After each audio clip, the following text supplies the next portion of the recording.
Today I'm going to be watching this video. It's called 19 Unwritten Rules for Living in Australia. So yeah, if you're from Australia, tell me if you agree with these. Tell me if these are all rules that you follow and live by. Yeah, let's have a look at these. There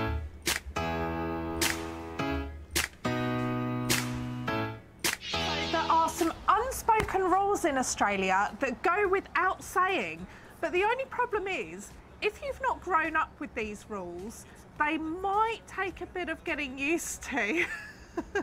So you've either got to learn them very quickly, or you will find yourself in some situations that are a little bit awkward / slightly funny.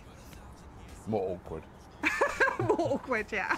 So the first thing is you're going to have to accept people taking the mick out of you, you taking the mick out of them, and just having that bit of banter between you. Yeah, the Australians love humour, and the chance to have a laugh at other people's expense or even at your own is greatly appreciated here. And do you know what will make you fit in even more? Is if you give it back. So don't just take having the mick taken out of you, take the mick out of others as well. Second. Yeah, that one, man. Being from the UK, that's 100% our sense of humour, our mentality as well. I think British people can be quite brutal as well. Me and my mates definitely were like that. So that one, that's one of the strongest connections between the UK and Australia, is the ability like to take the piss out of each other. But living in Asia for so long, it's like just completely the opposite. They just don't have that same sense of humour, unfortunately. Words will get shortened or changed, and that's just part of living in Australia. Your name, the time of day, even what you're eating. For example, hey Benno, I'm off to Macca's and I'm gonna go and ask for extra avo in my sandwich the Savo. Too easy. See what we did there? Even had subtitles. Forever teaching Australian language. Would you say a sentence like that? Another thing is, it's all right to call everyone mate. Even if they're not your mate or you don't even know who they are. I often turn up to drop stuff off to people and I call them mate, because all it means is you don't really know their name, but you're just going to call them mate. Or another thing is you say, old mate. So we've noticed it in situations that we probably would never have heard of someone being called mate before. For example, we expressed an interest in a house when we first moved to Australia, and we let the real estate agent know. We said we're interested in this house, and he sent an email back and it was like, cheers mate. It just surprised us because it was in a professional setting and we weren't used to that. We've also noticed it used in a stern tone when someone has stepped out of line. So like, mate, that wasn't okay, is something that can be used as well. So you don't need to necessarily call someone your mate because they're your mate. They don't need to be your mate. But I think that one is similar in the UK. We do say that a lot. Even when I was younger, I remember trying not to say it because I felt like I say it all the time. But the one in the professional environment, that one is like, that's one I've never did before. Is that common? Have you ever used mate or any other sort of, even those slang words, have you ever used them in like professional emails, anything like that? Or have you ever received any emails or like professional correspondence with any of that in it?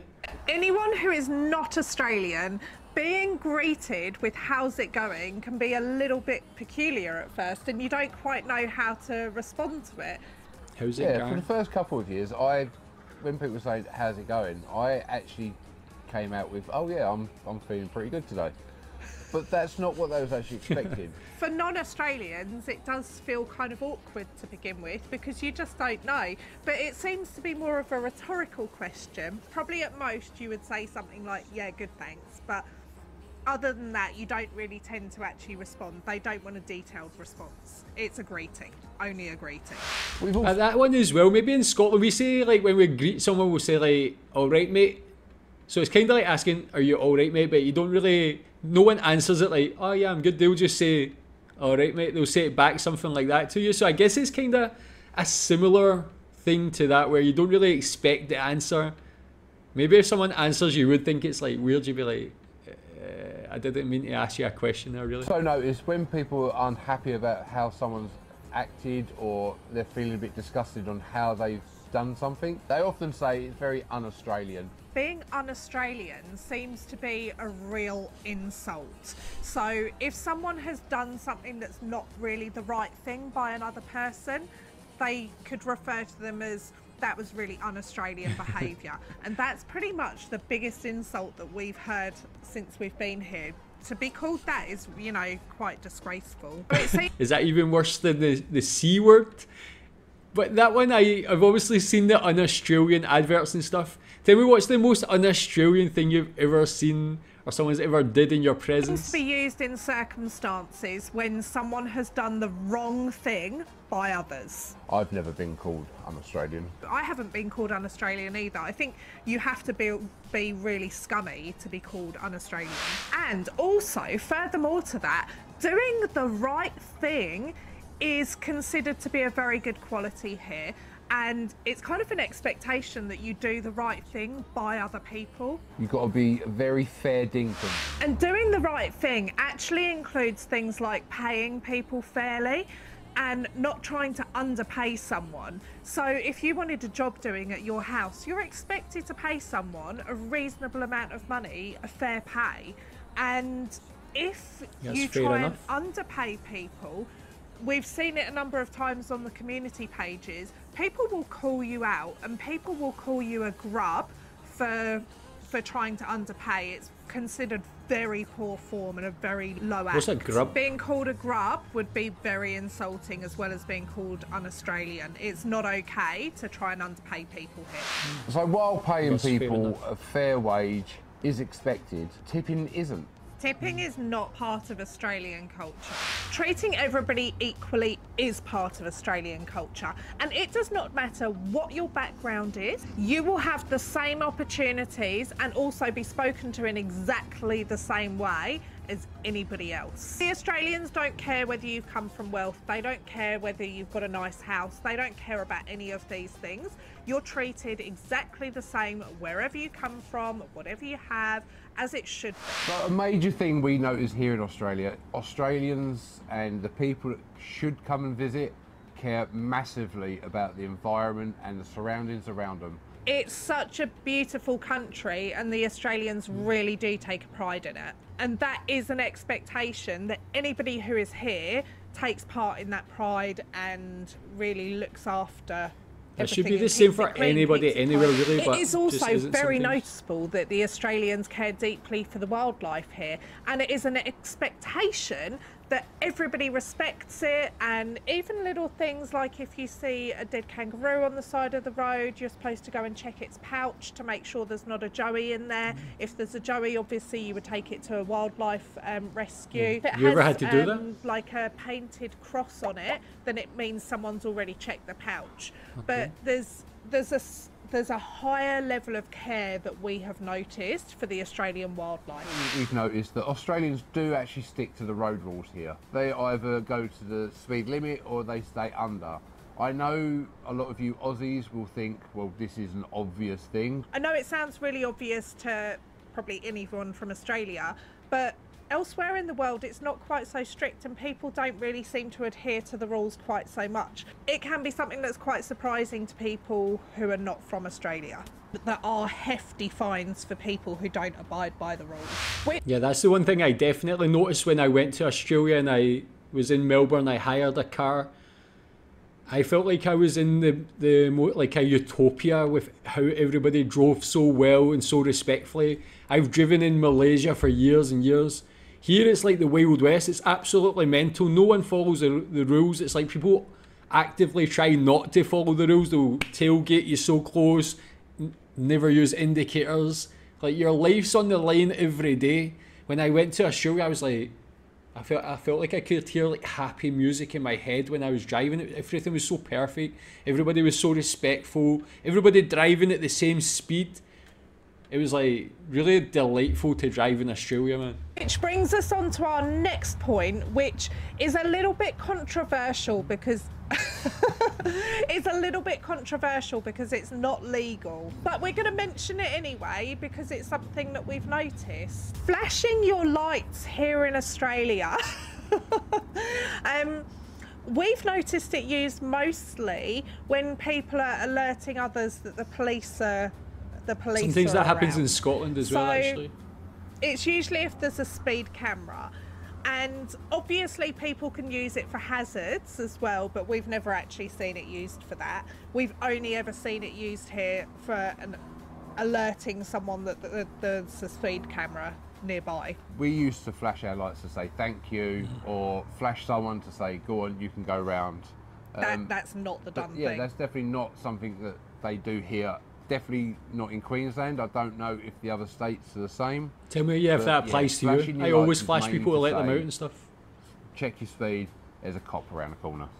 But we will just let you know that you can get fined for this. It is illegal to do it. Oh, really? And I would imagine the fines are quite hefty for that. So, yeah, it's not helping something you each should other do, out. but it's something that we have noticed that people do. Yeah, you know who you are, you flashers. I wonder why that would be a bad thing, or why the police would fine people, because although it's alerting people to like a speed camera, as soon as you alert someone, they're going to slow down anyway, so it's actually just making people drive maybe a bit better.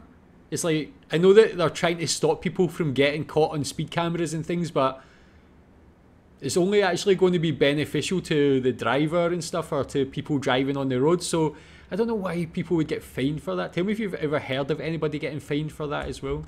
So this next one is for people who are not from Australia, but in Australia, or yeah, who have come into Australia. Visiting. Yeah, or living here. It's not the done thing to complain. Australians are very proud of their country, and it is not okay with them for you to complain about things here.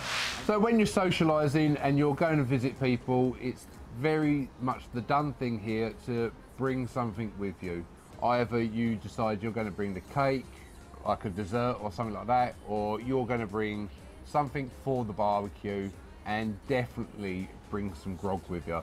Meaning, bring some drink. This seems to be one that catches people out, and it's a little bit funny. I didn't realise that this was not obvious to people. But when someone says bring a plate, it doesn't mean that they don't have enough plates for their guests.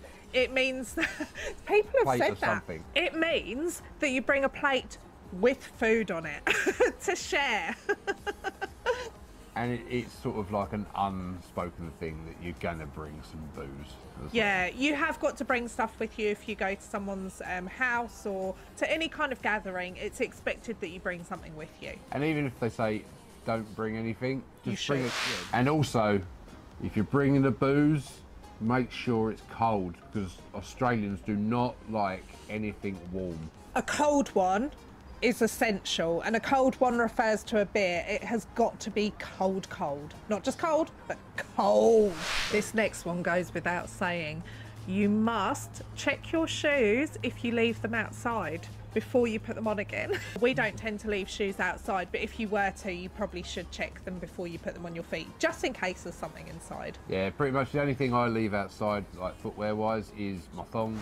The next, Yeah, I've got two questions for that. One is, do you always do that? I feel like sometimes I would probably forget. And the second question is, have you ever like actually not just found something, but have you ever stood on something if you've forgotten, like a spider? I don't know what else you would find in a shoe. The fact you need to check that is quite interesting in itself. But yeah, tell me if you always check your shoes. one that we were a little surprised by, but it makes perfect sense, is that cats are expected to be kept inside here. They're not expected to go roaming around neighbourhoods. It's not appreciated here at all. So if you have a cat, you're expected to keep it on your own property. It seems to be because people don't want the cats attacking wildlife.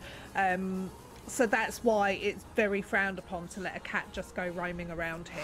I thought it would have been to like save the cat from being attacked from the wildlife, but yeah, didn't know cats would be out there attacking things, maybe birds and stuff, because Australia's got a lot of beautiful birds. And Maybe. also, make sure you do not park out in the sun.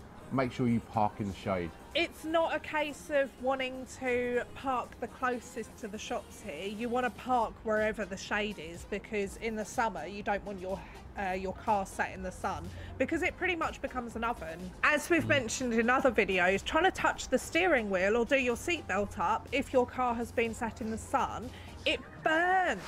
So just before we go, we would love to announce the winner of last week's competition, and that is... Okay, man, that was interesting. Yeah, I guess with the weather, it's the same here in Malaysia as well. When you park outside, sometimes it can be like just ridiculous. You can't even sit in the car for 5 minutes until we put the or until the fans cool the car down a bit inside.